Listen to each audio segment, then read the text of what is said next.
Pemirsa, viral di media sosial, seorang nenek di Surabaya, Jawa Timur diusir sekelompok orang dari rumahnya. Tidak hanya diusir, kelompok yang diduga ormas ini juga membongkar rumah nenek berusia 80 tahun itu. Ibu, saya sudah dengan baik-baik. iya. Anaknya tak bawa keluar. Ini rumahnya siapa? Rumahnya siapa? Kan tunjuk nanti rumahnya siapa? Kan tunjukkan, saya minta surat itu tidak ditunjuk dulu. Saya sudah menunjukkan. Sekarang kita sudah gak bicara surat. Percuma kita surat. Wong ini punya kok gak bicara surat. Ayo ibu keluar. Ayo. Inilah rekaman video saat nenek berusia 80 tahun diusir sekelompok orang dari rumahnya di kawasan Jalan Sambi Kerep, Surabaya. Nenek bernama Elina Wijayanti ini bahkan diseret hingga diangkat paksa keluar rumah. Tidak hanya itu, sejumlah berkas pribadinya juga dirampas oleh sekelompok orang ini. Bahkan rumah Elina dibongkar hingga rata dengan tanah. Akibatnya, Elina melaporkan peristiwa yang dialaminya ke Polda Jawa Timur. Orang banyak yang terus baju merah terus dan ada tulisannya Madas Malika. Ada berapa orang? Banyak orangnya banyak. Usiran secara paksa. Gini aja, pasal apa aja sih Mas yang dilaporkan? Ya, jadi sementara ini 170.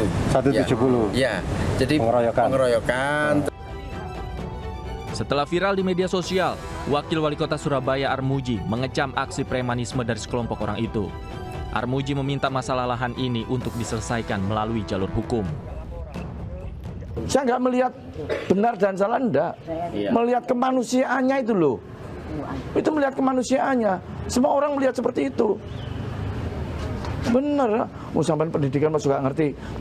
Sampai bayari korak itu piro sih Pak? Saya kira proses hukum ya enak, sah, semuanya legal, smooth dan tidak terjadi keributan. Hingga saat ini, kasus pengusiran dan sengketa tanah tersebut masih ditangani Polda Jawa Timur. Dari Surabaya, Jawa Timur, Rahmat Ilyasan, iNews melaporkan. Pemirsa, harapan bisa menginap di Hotel Bintang 5 dengan harga setara indekos harian berubah menjadi mimpi buruk. Puluhan wanita di Cirebon diduga jadi korban penipuan berkedok kupon hotel murah dengan total kerugian mencapai miliaran rupiah.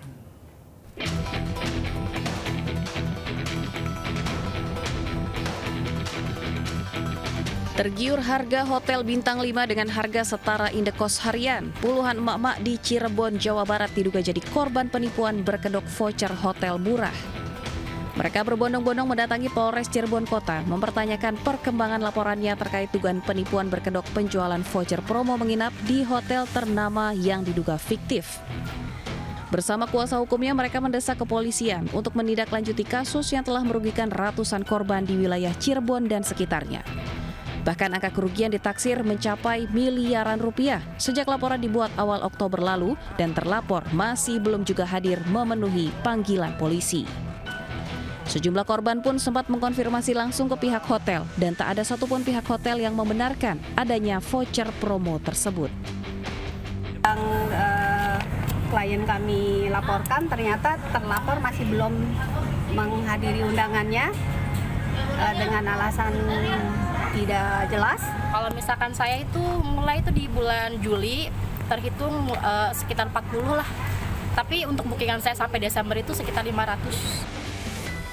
Kasus ini menjadi peringatan bagi masyarakat agar lebih waspada terhadap penawaran harga hotel murah, apalagi di saat musim liburan Natal dan Tahun Baru.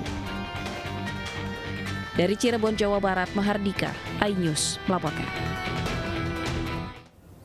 Pemirsa, Puspadaya Perindo terus menunjukkan komitmennya dalam mengawal proses hukum kasus kekerasan seksual terhadap anak di Jakarta Timur.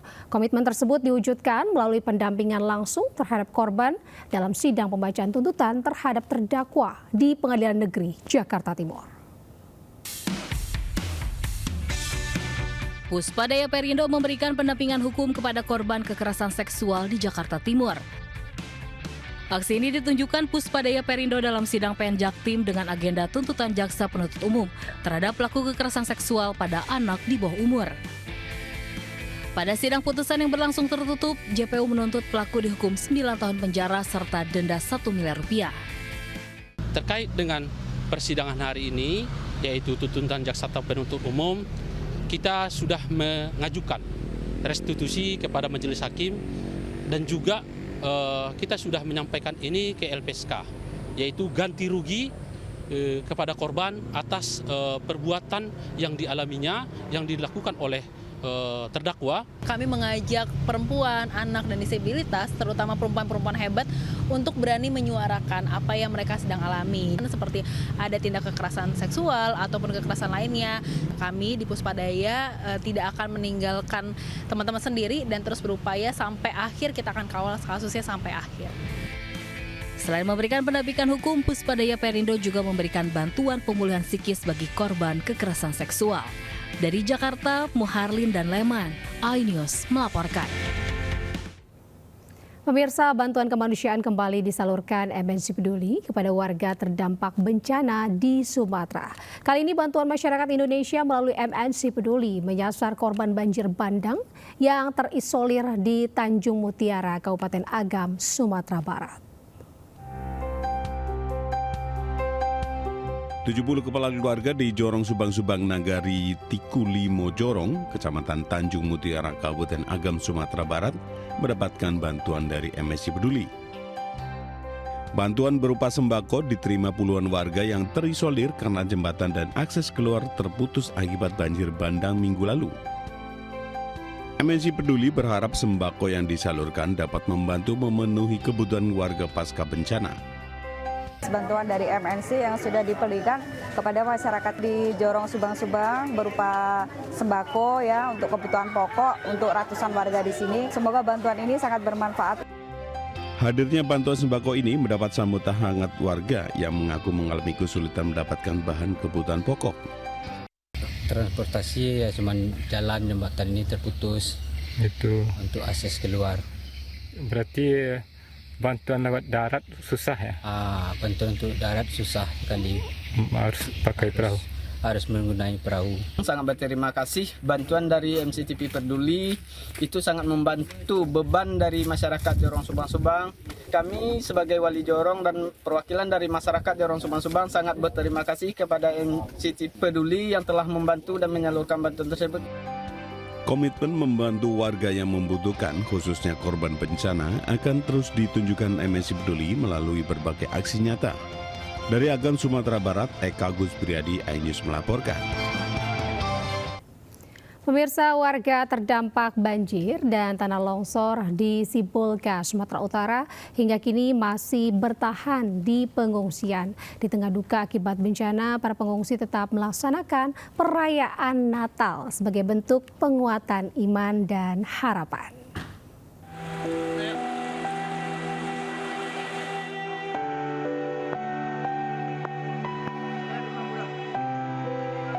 Banjir dan longsor yang melanda kota Sibolga pada 25 November lalu menyebabkan kerusakan parah pada permukiman warga. Bencana yang terjadi secara bersamaan ini memaksa puluhan keluarga mengungsi. Belasan rumah warga rata dengan tanah, sementara 8 lainnya rusak parah. Di tengah keterbatasan dan suasana duka di pengungsian, warga tetap melaksanakan perayaan Natal di Gereja HKBP Sibolga Julu. Dengan fasilitas sederhana dan seadanya, ibadah tetap berlangsung khidmat dan penuh doa. Gereja Sibolga Julu yang berada di Kelurahan Huta Tongan-Tongah, Sibolga Utara, dipenuhi jemaat termasuk warga yang masih tinggal di pengungsian. Untuk menjamin keamanan dan kelancaran ibadah, Polres Sibolga melakukan pengamanan ketat termasuk sterilisasi dan pemeriksaan di dalam serta sekitar gereja. Dari Sibolga, Sumatera Utara, Sukriyadi Tanjung, iNews melaporkan. Pemirsa, jemaat menjalani misa malam Natal dengan khidmat di PIB Immanuel Jakarta. Ibadah misa Natal ini dibagi dalam 3 sesi, di mana satu sesi misa menggunakan bahasa Inggris.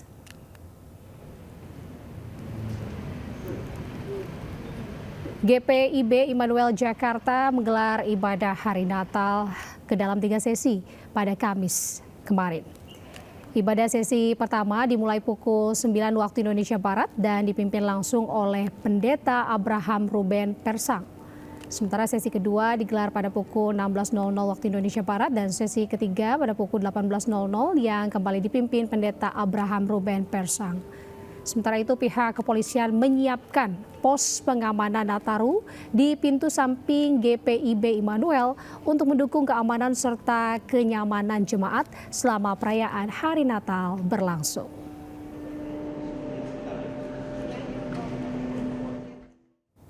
Sementara itu ibadah misa Natal di Gereja Katedral dibagi menjadi 4 sesi dengan pembagian kategori usia di setiap sesinya. Sesi ibadah misa Natal penutup berlangsung pukul 18 waktu Indonesia Barat dan dibuka untuk umum di hari Natal.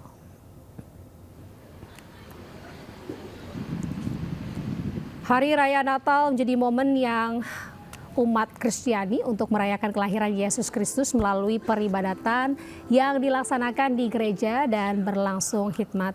Ibadah misa Natal di Gereja Katedral dibagi menjadi 4 sesi dengan pembagian kategori usia di setiap sesinya. Sementara sesi ibadah misa Natal penutup berlangsung pada pukul 18 waktu Indonesia Barat dan dibuka untuk umum. Tahun ini, Gereja Katedral mengusung tema keutuhan alam ciptaan dan Allah hadir untuk menyatukan keluarga. Tadi malam dan hari ini dan selanjutnya. Pemirsa, Presiden Prabowo Subianto menyampaikan ucapan selamat Hari Natal 2025 kepada seluruh umat Kristiani di Indonesia di berbagai belahan dunia. Pada momen Natal kali ini, Presiden Prabowo juga mengajak seluruh masyarakat untuk mendoakan saudara-saudara sebangsa yang tengah menghadapi bencana di sejumlah wilayah. Saudara-saudara sebangsa dan setanah air. Seluruh umat Kristiani yang saya hormati. Saya Prabowo Subianto, Presiden Republik Indonesia, atas nama pemerintah dan atas nama pribadi, mengucapkan selamat Hari Natal kepada seluruh umat Kristiani di tanah air dan dimanapun saudara berada. Semoga damai Natal membawa kasih, berkah pengharapan, dan kekuatan bagi kita semua. Saudara-saudara sekalian, di tengah perayaan Natal tahun ini, hati kita juga tertuju kepada saudara-saudara kita yang tengah menghadapi akibat bencana di sejumlah tempat di tanah air. Di Aceh, Sumatera Utara, dan Sumatera Barat, dan juga di beberapa tempat di tanah air kita. Semoga saudara-saudara kita di tempat-tempat tersebut diberi lindungan oleh Yang Maha Kuasa, diringankan penderitaan mereka. Juga marilah kita terus bekerja keras untuk mengatasi kesulitan-kesulitan yang dihadapi oleh saudara-saudara kita. Pemirsa, penumpang memadati stasiun Pasar Senen, Jakarta Pusat pada momen libur Natal 2025. Kepadatan penumpang juga terjadi di Bandara Soekarno-Hatta, Tangerang, Banten.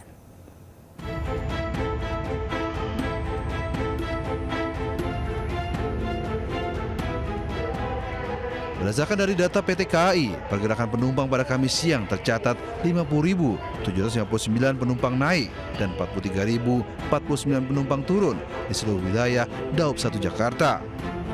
Stasiun Pasar Senen menjadi stasiun dengan volume keberangkatan tertinggi kedua setelah Stasiun Gambir. Kursi-kursi ruang tunggu hampir seluruhnya terisi di hari libur Natal ini. Petugas keamanan dan polisi berjaga di sekitar area stasiun guna mengantisipasi terjadinya hal yang tidak diinginkan. Sementara itu di Bandara Soekarno-Hatta juga dipadati penumpang di hari Natal. Jumlah penumpang mencapai 165.000 dengan pergerakan pesawat 1.131 keberangkatan. Antrian penumpang terjadi di counter check-in penerbangan domestik. Mayoritas penumpang memanfaatkan masa libur Nataru pergi ke kampung halaman atau destinasi wisata. Tim Liputan iNews melaporkan. Sementara itu pemirsa, libur Natal dan Tahun Baru di kawasan Malioboro, Yogyakarta dan kawasan Braga, Kota Bandung, Jawa Barat dipenuhi wisatawan.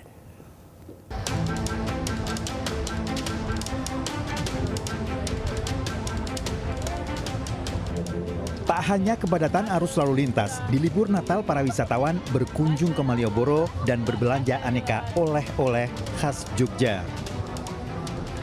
Selama libur Nataru, Jalan Malioboro tidak ditutup, sehingga para wisatawan yang menggunakan kendaraan pribadi dapat melintasi Jalan Malioboro hingga titik 0 km. Sementara itu kawasan Braga, Kota Bandung, Jawa Barat dipenuhi wisatawan. Deretan lukisan hasil seniman asal Braga dan jasa foto jalanan menambah daya tarik tersendiri bagi wisatawan. Selain itu, kendaraan dari luar Bandung juga sudah memadati kawasan area dekat Jalan Braga. Tim Liputan iNews melaporkan. Kita ke informasi lainnya pemirsa, 2 polisi tewas dalam ledakan di Moskow, Rusia. Insiden ini terjadi di dekat TKP bom mobil yang menewaskan Jenderal Top Rusia hari Senin lalu.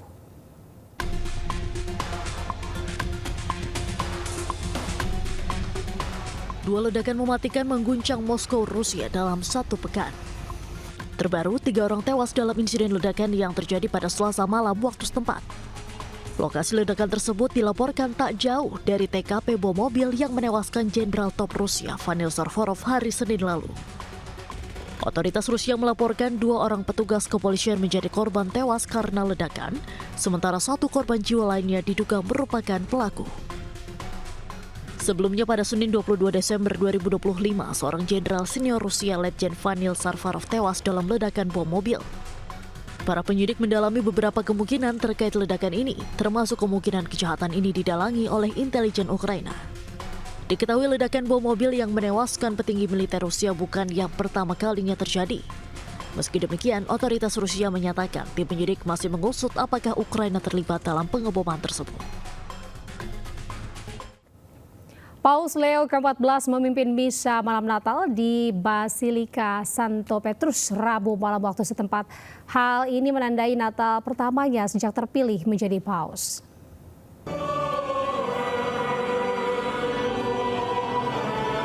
Sekitar 6.000 umat menghadiri misa malam Natal di dalam Basilika Santo Petrus dan diperkirakan 5.000 orang berkumpul di lapangan Santo Petrus meski hujan deras. Misa malam Natal dipimpin oleh Paus Leo ke-14 yang menandai Natal pertamanya sejak terpilih menjadi paus. Nampak paduan suara para pendeta dan umat menyambut kedatangan Paus Leo ke-14 di dalam Basilika Santo Petrus. Misa secara resmi dimulai ketika Paus Leo menyingkap patung bayi Yesus sebelum membawanya ke adegan kelahiran Yesus, di mana ia berhenti sejenak untuk berdoa. Dalam khotbahnya, Paus Leo berpesan kepada umat untuk menghormati dan melindungi setiap kehidupan manusia, termasuk para migran dan mereka yang paling rentan. Perayaan ini merupakan bagian dari rangkaian agenda Natal Vatikan yang meliputi misa vigili malam Natal, misa pagi Natal, dan berkat Urbi et Orbi tradisional yang diberikan pada hari Natal.